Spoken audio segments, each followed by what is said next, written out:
الحمدللہ رب العالمین والصلاة والسلام علی سیدنا محمد خاتم النبیین۔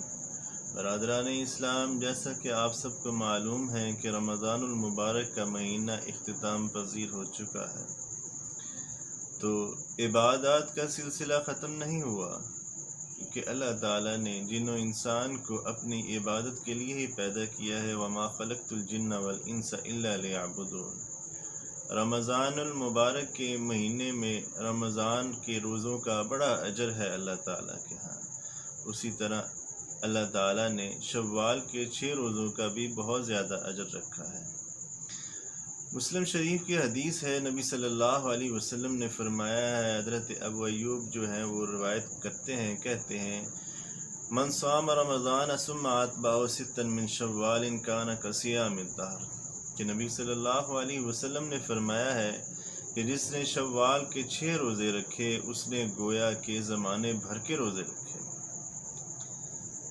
نیکی کا اجر 10 گنا ہے، اور رمضان کے 30 روزے اور شوال کے 6 روزے کل 36 روزے ہو گئے، اور پورے سال میں 360 دن ہیں۔ اب 10 گنا اجر کے لحاظ سے 36 کو 10 سے ضرب دیں تو یہ 360 دن بن جاتے ہیں۔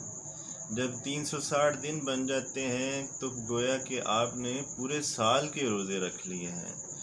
رمضان المبارک کے روزوں کے ساتھ شوال کے 6 روزے رکھے تو پورے سال کے روزے رکھ لیے ہیں۔ اتنا زیادہ اجر ہے شوال کے 6 روزوں کا۔ اب سوال یہاں پہ یہ پیدا ہوتا ہے کہ شوال کے 6 روزے رکھنا وہ فرض ہے یا مستحب عمل ہے؟ تو شوال کے 6 روزے رکھنا مستحب عمل ہے۔ اس کے ساتھ ساتھ یہ سوال بھی پیدا ہوتا ہے کہ شوال کے جو روزے ہیں وہ اکٹھے رکھیں گے یا متفرق رکھیں گے؟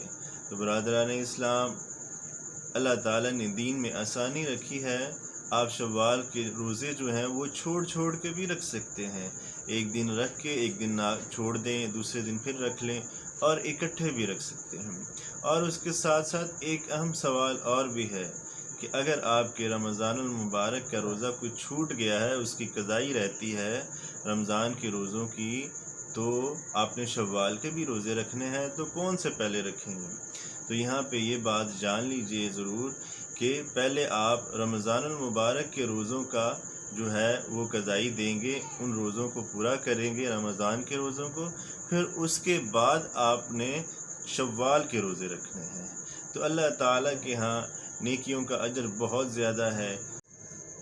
وَمَا تَوْفِيقِي إِلَّا بِاللَّهِ عَلَيْهِ تَوَكَّلْتُ وَإِلَيْهِ أُنِيبُ۔